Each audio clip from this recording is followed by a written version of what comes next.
Arzu Karahan's second part of the class. And just before that, a quick reminder, please write your questions to the chat box below so that we can see your questions after the class immediately. We won't have to wait for your questions. So thank you in advance, and let us welcome back Arzu Karahan. Thank you very much. I'm going to share my screen.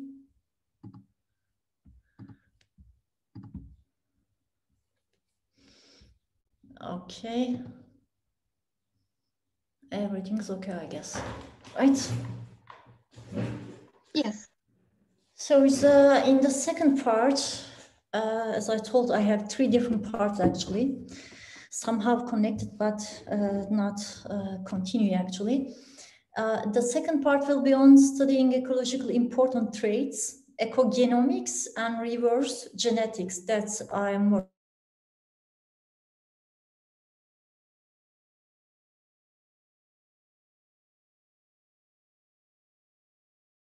genetics part. I will give here is that book I used in here. Outline of this part will be studying on ecologically important traits.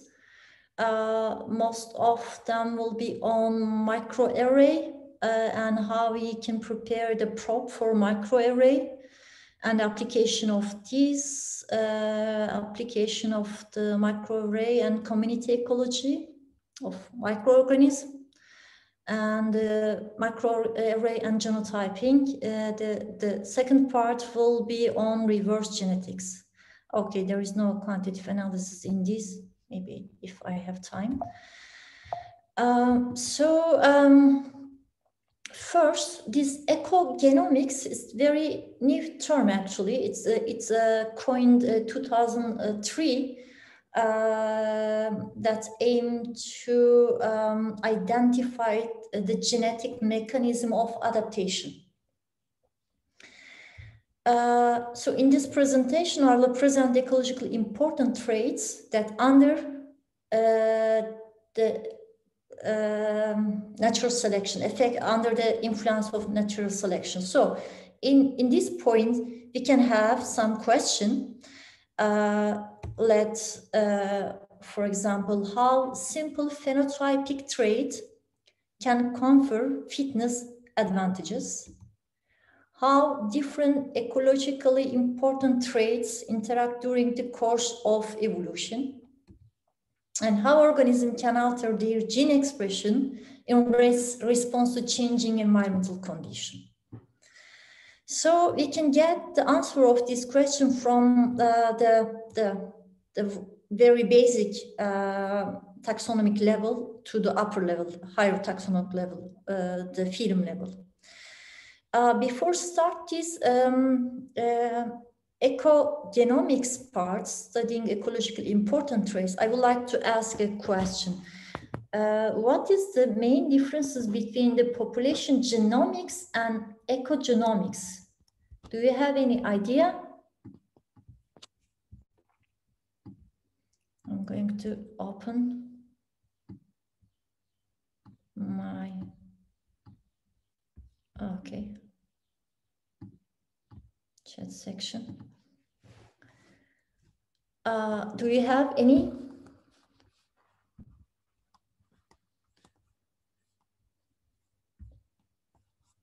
I cannot see the chat, but is there any answer for that? No. No? Okay. Are you there?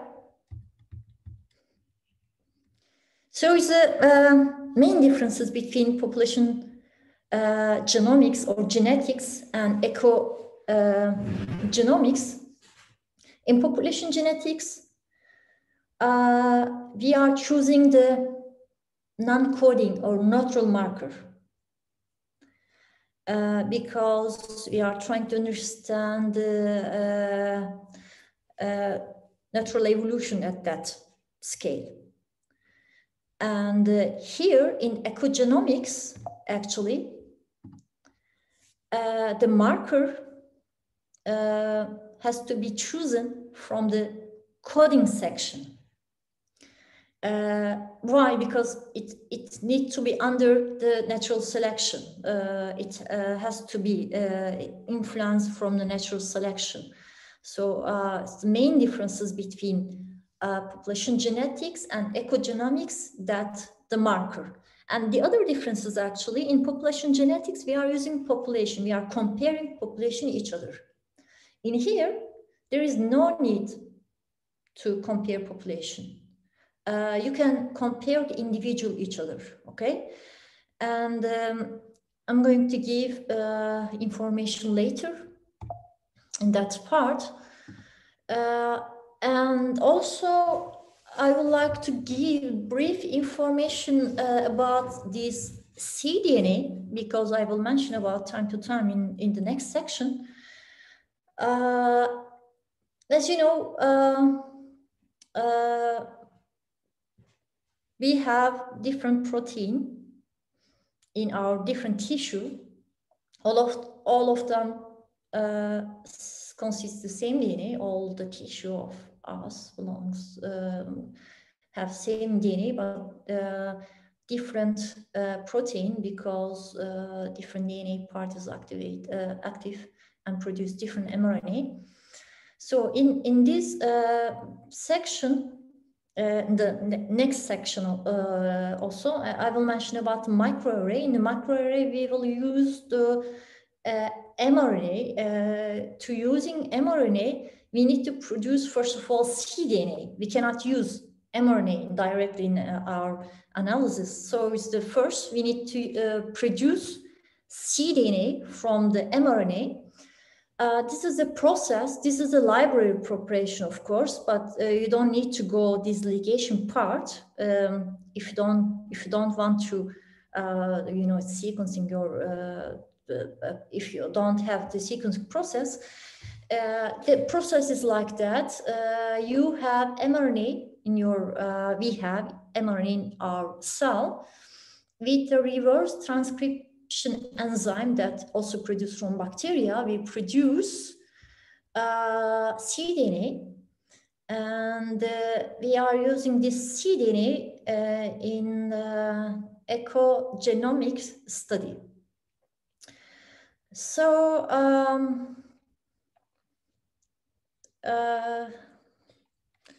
it's the study on gene expression is often referred to transcriptomics. The complete suite of RNA present in a sample is called transcriptome. There are two terms for this whole, refer to whole RNA. So it's the microarray. What is the meaning of the microarray? Array? Maybe you already did this process, use this process. This is a tool getting information about 1,000 of different DNA sequences, can quantify gene expression by comparing amount of cDNA present in different sample, or they can identify variation in the genomic DNA sequences between different species, different organisms, sorry. Of course, can be also different species, but according to your question, in the microarray, in the ecogenomics, we are using different organisms, same species, different organism. So here means that you can use both mRNA as a cDNA and also DNA sequences. So I'm going to give information about that part. We can use the number of different purposes for this tool. They can be used compare gene expression according to genotype or environmental differences between group or organism or organ tissue. Doesn't. By the way, the different organism doesn't have to be. Sometimes it's just the different tissue of some organism. Say one organism, you can use this tool to understand the gene expression differences between tissue. And so it's in order to, what we are doing this, in order to better understand the genetic mechanism that underline adaptation and other ecological process.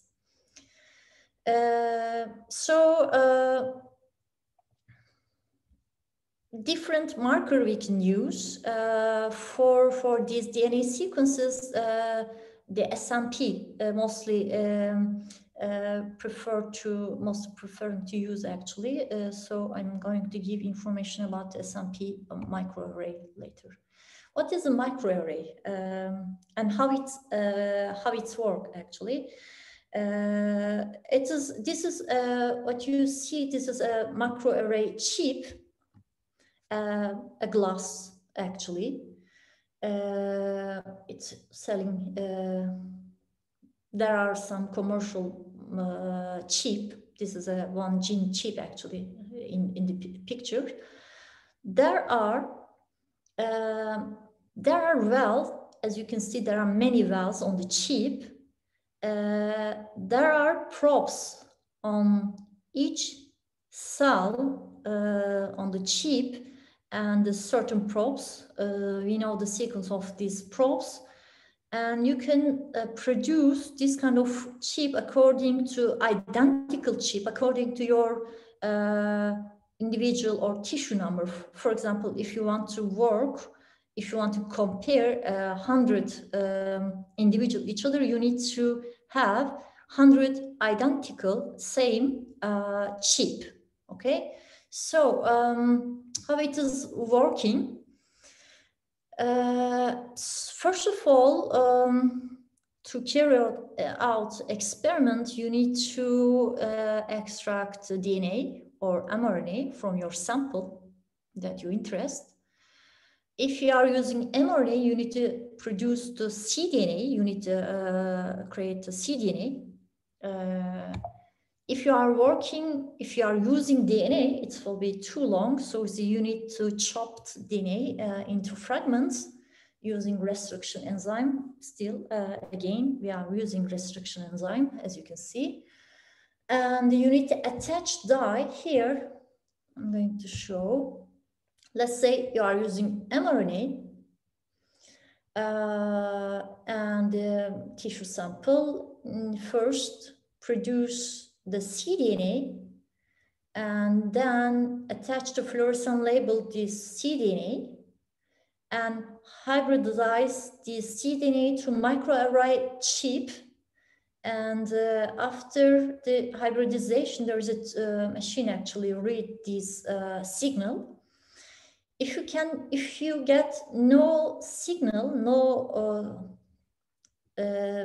color, okay, this means that there is no hybridization. And also, you know which kind of probe in here.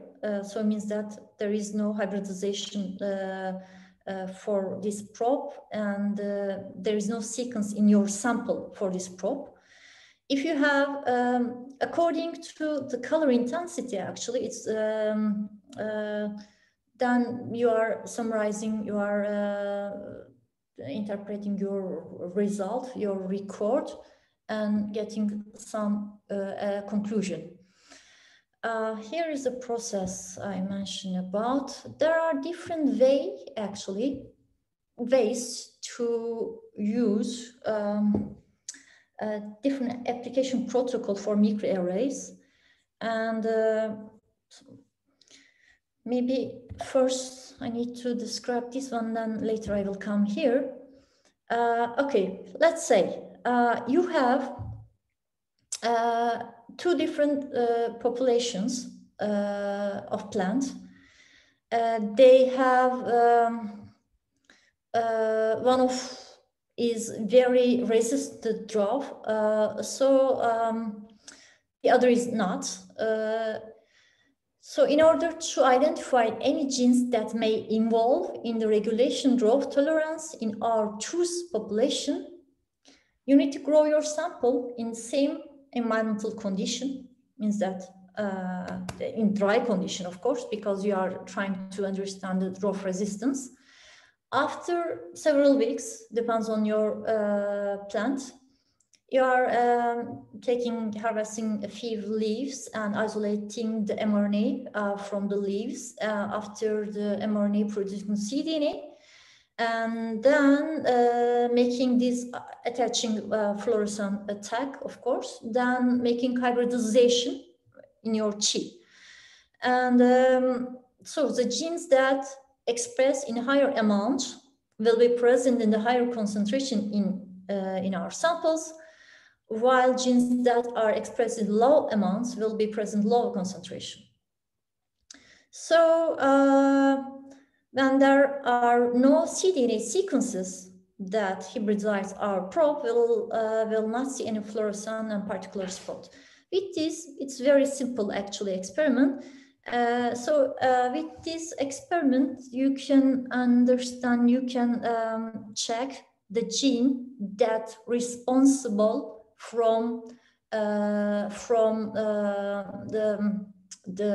draw resistance. And choosing that kind of plant, this is actually nowadays people using this kind of plant, the decoration, because it's need less water. So it's we are keeping our money, and also of course climate change, according to it's using this kind of plants more efficient. So you can identify the gene that's responsible from the drought resistance, and then you can use this gene for many different purposes. Actually, for example, you can use if you identify the gene later, you can use this gene to manipulate your different species to increase their drought resistance. So there are just many different ways to use this information. Here, this one, there are some, the production of the microarray chip is not easy process. If you have a lot of information about your species in databases, you can collect that information, and you can select, you can create a props kind of primer, okay? And the short sequences between the 20 and 100 base pair.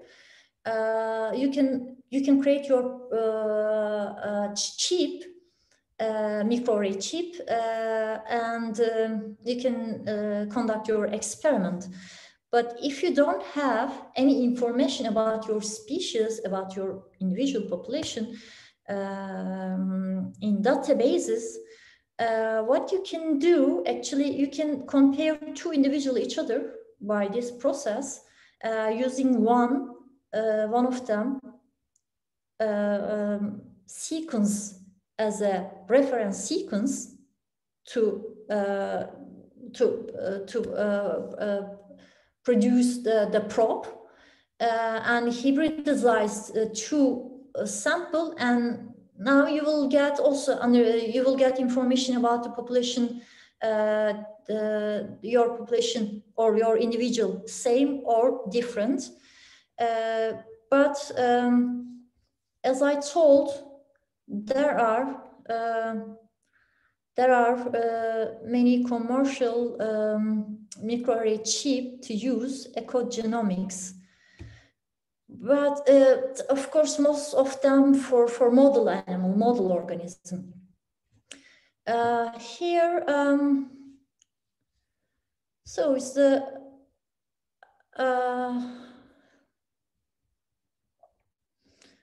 we are reading, here's I gave information about, okay, there is one thing I need to mention about. Sometimes one cDNA, one gene can attach, it's not most likely process, but sometimes happen. One gene can attach more than one probe. Means that your probe is not good enough, means that your enough is too short.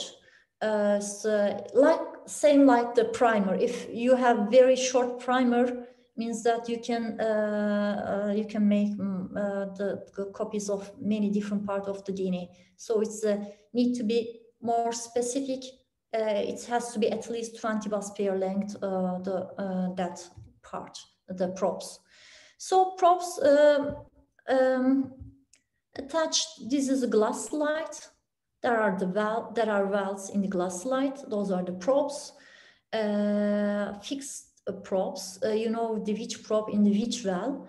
And when you wash your sample, cDNA or genomic DNA, chopped DNA, and after the fluorescence, the analysis, you will get the color, different color intensity color, and according to color, you will get the information about the expression level or hybridization level, actually. Two different individuals. So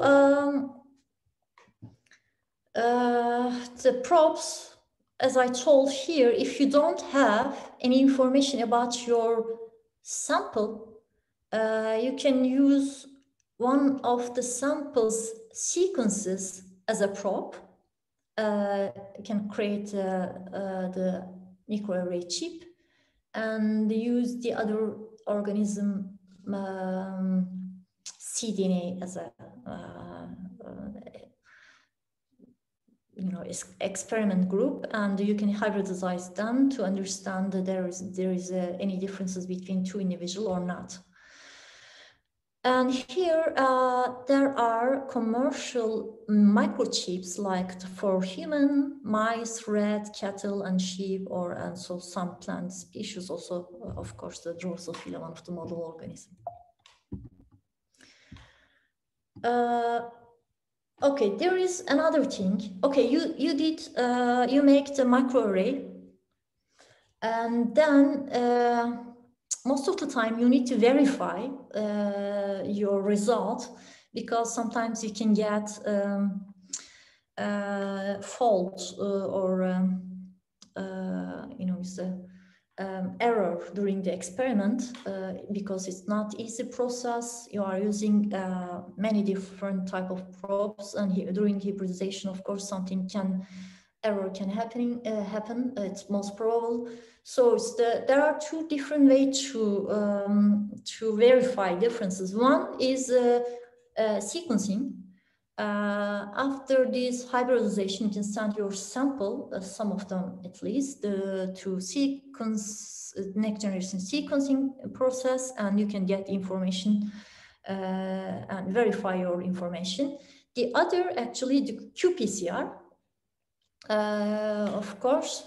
And the qPCR, you can get information about the gene expression level, like microarray. Actually, it's very useful techniques. It's can give us the quantitative estimation amount of the mRNA. So it's one of the best way to verify your microarray result. And application of microarray. There are many different, actually, field. You can use the microarray application. Here's again, unlike the population genetic approaches, microarray study really on investigate variation within population, okay? And between population or between individuals, not between population, okay? Between population, okay. In this, like, change to continue development microchip. So there is a, okay, I made a mistake, I guess, in here. I'm sorry. You can, of course, you can compare the different population, but most of the time working on the within population in microarrays in ecogenomics study. So it's most of the time it's targeted within a single individual, okay, or different tissue of the single individual. Of course, sometimes it can be between different species according to your question. So it's in both these type of studies, researchers often aim to minimize environmental variation in order to make species-wide inferences. Like the drought-resistant plant, you need to, for example, if you are working on the lab, you need to grow the plants in the same environmental condition, like if you are searching the drought-resistant, the same dry environmental condition, you need to grow them. And one of the application of these microarray is microorganism, okay? Community ecology of microorganism. There are many different study on this microorganism, ecology of microorganism. For example, some are interested in the bacteria community that are involved in the carbon cycle. So it's, for this one, there are macro taxonomic. It's in this point we can use taxonomic macroarray or functional macroarray. In taxonomic macroarray, there is a chip, manufactured chip, and the props that on the chip is based on the noun species.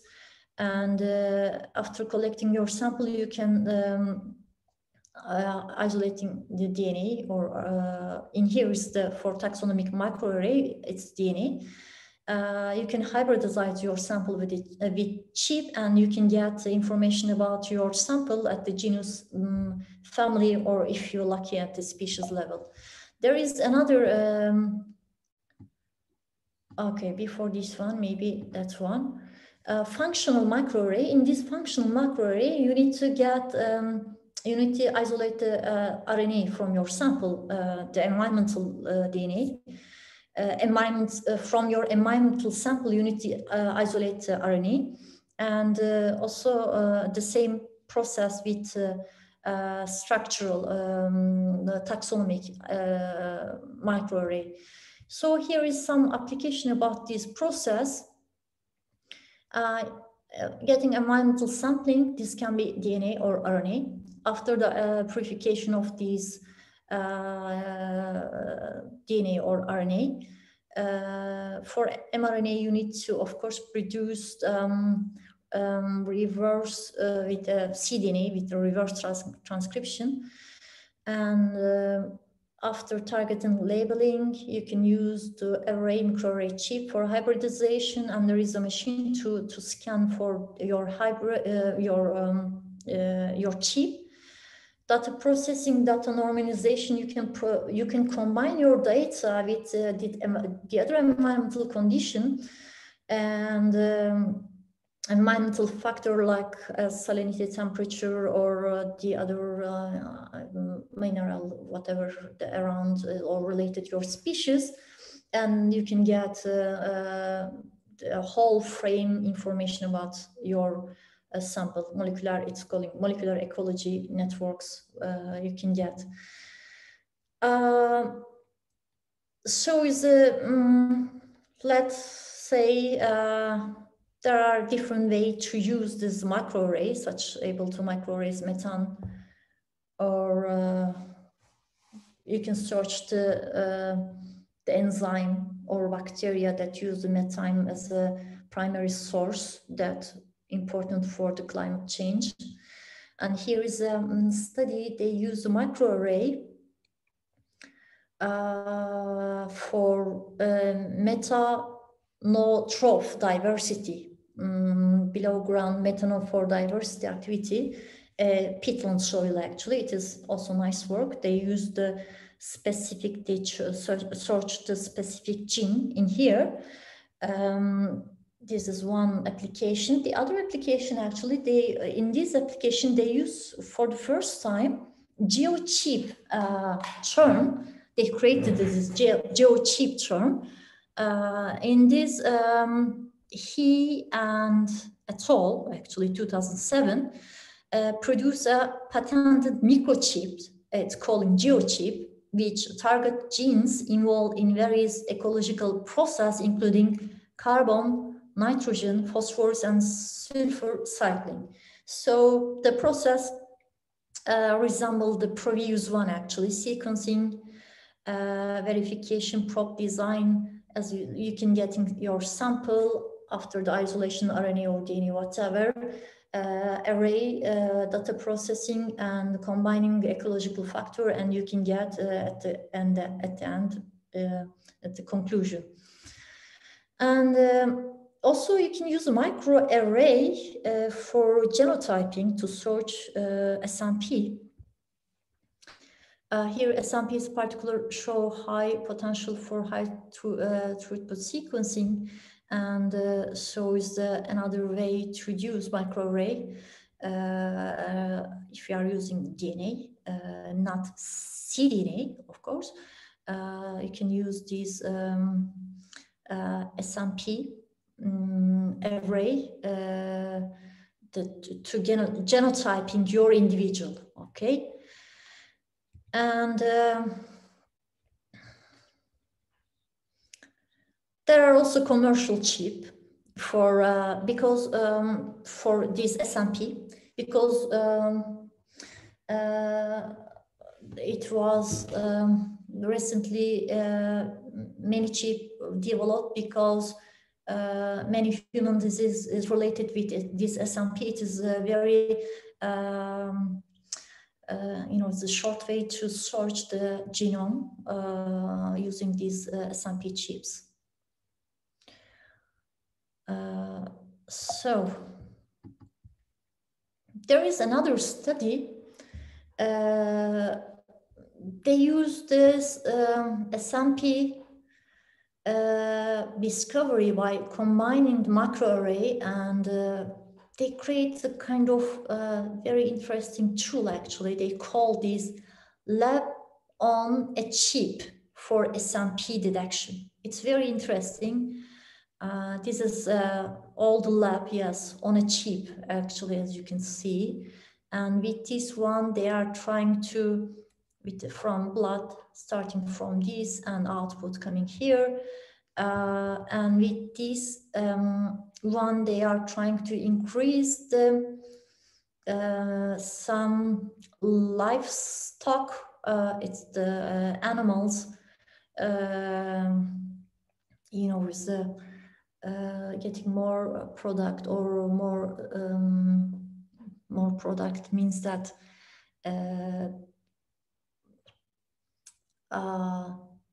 they are selecting farm animals, so increase their fitness, but not fitness at adaptive fitness.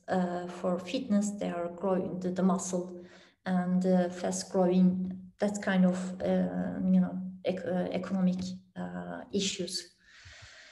And there is another term connecting to genotype to phenotype. There is a reverse genetics term in here. Okay, we can get information. We can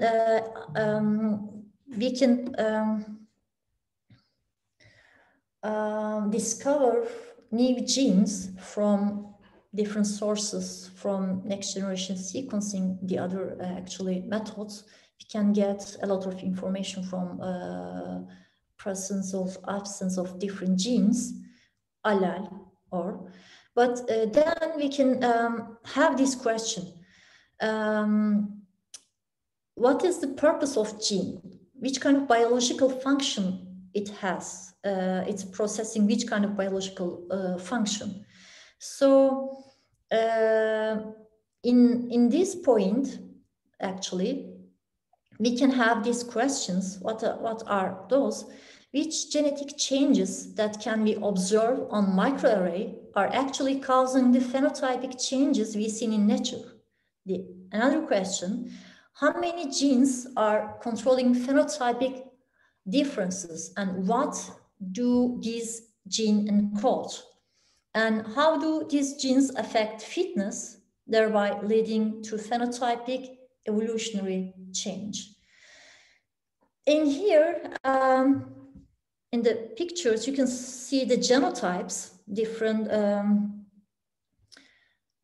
Here, the left one As you can see, there is a one gene and responsible just only one phenotype. It's calling monogenic phenotype.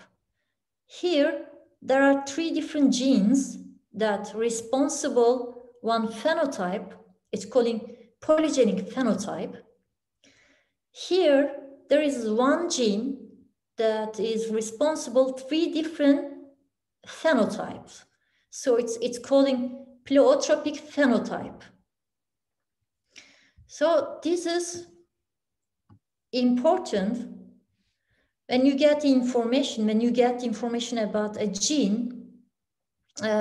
You get information from macroarray. Your organism have that gene, but that gene is working on what? Which kind of feature is responsible? Which kind of phenotypic feature of the individual? So in that point, we are using reverse genetics. What is the meaning of the reverse genetics? We are seeking the information, the gene responsible which phenotype. This is very nice graphic actually, produced by Amar in 2016. Okay, so there are two terms, the forward genetics and reverse genetics. What is a forward genetics? Forward genetics, actually the genetics that we are mostly using actually. This is the non-phenotype. There are an individual. So you can do different type of the genetic use the different genetic application, the genesis, quantitative lossy mapping, positional cloning, and the other, and you can discover a gene underlying that phenotype. Okay, and the other things, you have a gene. Okay, and so in this point and reverse genetics, you can make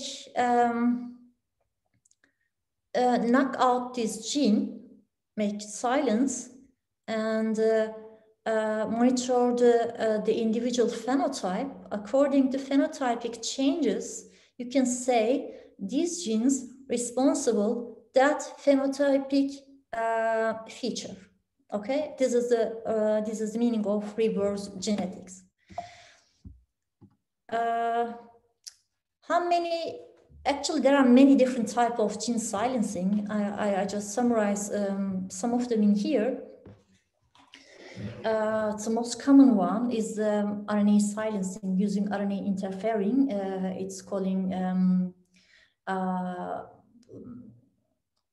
one of them is the small interfering RNA. It's calling siRNA. The other is the microarray. So using microRNA's common process in cell actually to gene silencing. siRNA is a kind of production. We are producing siRNA, and the microRNA is not very specific. I'm going to show you how we are produce siRNA, but it's totally specific to certain gene, but microRNA is not. So it's another way to silence the gene is the DNA methylation. It's also it's calling transcriptional gene silencing. Also, you can use the transposon to silence your gene. Another way you are actually this we are using also in the clinic, also siRNA using in the clinic. It using this Caesar. It's the name of this Caesar. The process is Caesar Cas9 actually. Process CRISPR-Cas9. So those are the process type of the process silencing process that using reverse genetics. One of the example actually reverse genetics. This is tobacco, Nicotiana attenuate, whatever. Okay, species, tobacco species. The researchers silenced the gene that responsible anti-herbivore defense. Okay, they found this gene, and then they, okay, the function of these genes was known, let's say, for the after different experiment. They silent this gene. When they silent this gene, what they notice actually, what they saw, the plant produce many more seed capsules than the wild type. This new mutant type produce more capsule, more seed. Okay, in this point, we can have a conclusion at evolutionary perspective. There is a trade-off between these, the anti-herbivore defense gene and production of seed. There is a, this is a nice study actually. There are studies also in agriculture. They are trying to increase with this method, increase the production, increase the fitness of the livestock. What I'm using actually, I'm using reverse genetics, understand the effect of some genes. Those are genes inhibitor apoptosis gene family. Our model organism, the Botrytis schlosser, kind of, not kind of, one of the chordate, the invertebrate, but chordate. We did this study with my institute, but I did a postdoc in Israel. So we are searching to function which kind of inhibitor apoptosis gene family responsible which kind of phenotype in our organism. So we are this is inhibitor apoptosis gene family. So they are inhibit apoptosis. What is the meaning of apoptosis? Apoptosis is a physiological self-suicide. It's critical for normal development, maintenance, healthy tissue, because when abnormal situation happens, this apoptotic process, the cancer, autoimmune disease, neural disorder, or persistent infection can happen. This is the what the apoptosis process. It looks like it's the bad thing, but it is of course necessary for healthy tissue. It's not, because when a cell have a damage, has to die. Otherwise, can cause the cancer. So this is the apoptosis process. Apoptosis is very common. Okay, happening, of course, in all tissue, all other part of our body. But there are also some protein that responsible stop the apoptosis process. It's called an inhibitor apoptosis process. So it's those are the process that we are working on. It's the YAPS. It's just shortly. Those are responsible from apoptosis, proliferation, inflammation, cell motility, differentiation of blood cells, signaling innate immunity. As you can see, responsible for many things. I need to make short. I'm sorry. Okay. So this first time isolated, actually recognizing the viruses, the baculovirus. The virus was using this inhibitor apoptosis gene to suppress the host apoptosis process, because when the host start apoptosis process, will die, and the virus inside of that host will die. So it's the kind of used to suppress the apoptosis process. The number of these inhibitor apoptosis gene families is different actually according to species, from the 1 to nowadays for our species, our model species 25. So in also this apoptosis protein family overexpressed in variety of human cancer.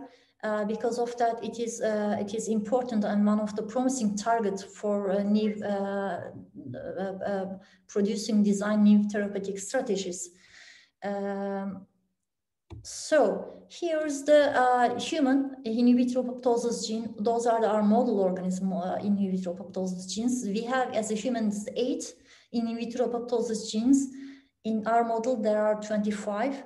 It's very high. Nowadays, actually, still the Rosner, my colleagues working on, and number is increasing. So we try to understand those are responsible which when we make the silence of this gene, which kind of phenotypic variation we will see, we will notice on the phenotype on the organism. We use siRNA to silence a gene. This is, as I told, is the gene-specific, sequence-specific silencing way, actually. As you can see, also it's using in for different cancer type to the pancreatic cancer type, for example, as a drug. And what is that? Actually, siRNA, when you inject the siRNA to your animal, siRNA going to do inside the cell, and if it's specific to certain mRNA, and make the cleavage in the mRNA, and the mRNA will not produce anymore any product. So you will be able to knock out the gene, but this is temporary knockout, because these siRNA after a while will be degraded, actually, and so the mRNA will work again. So if you are using this as a drug or a treatment, you need to give in certain period of time to your organism. So it's very briefly I will mention about designing a siRNA. You can, first of all, you need to decide your primer to produce siRNA. When you decide your primer, you need to search your organism genome very carefully, because if it doesn't have to be any significant homology with the other genes in the genome. It has to be specific to what are you planning to knock out, actually. We produce our siRNA by ourselves.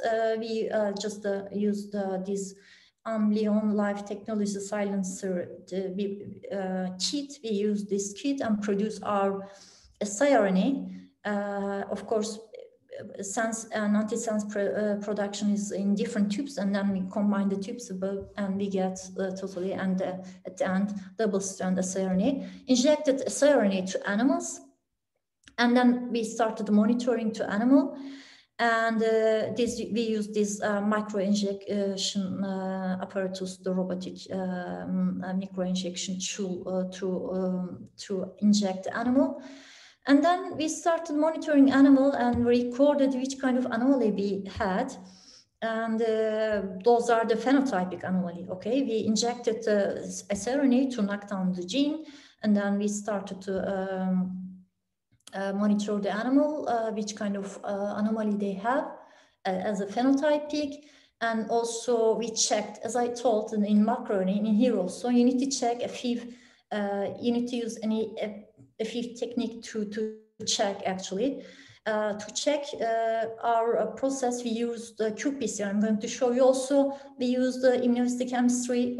We are using immunochemistry process to understand, especially we are focusing on primordial germ cell, and because of that, we use the antibody to search the place and the signal of this for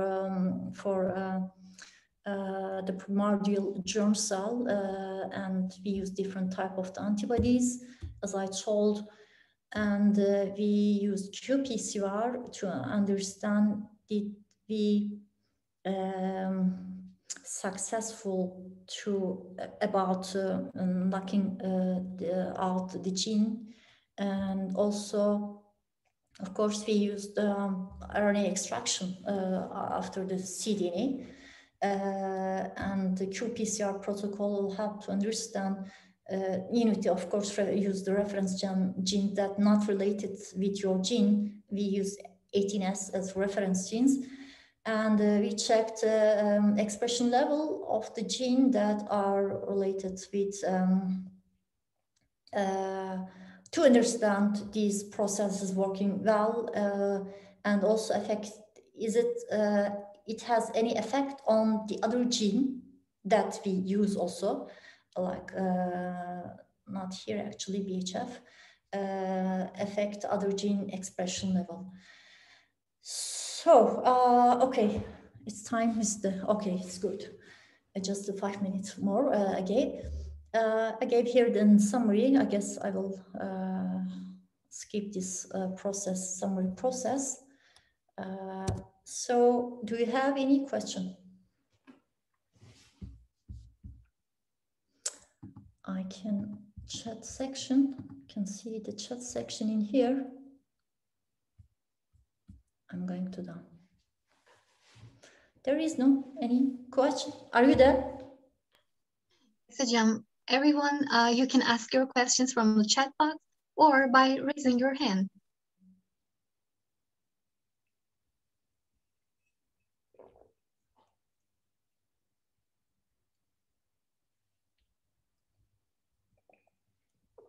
No? Okay. So if there is no question, we can have a break. Sure, Hocam. Okay, for 10 minutes, and then at 3 o'clock, I will be here.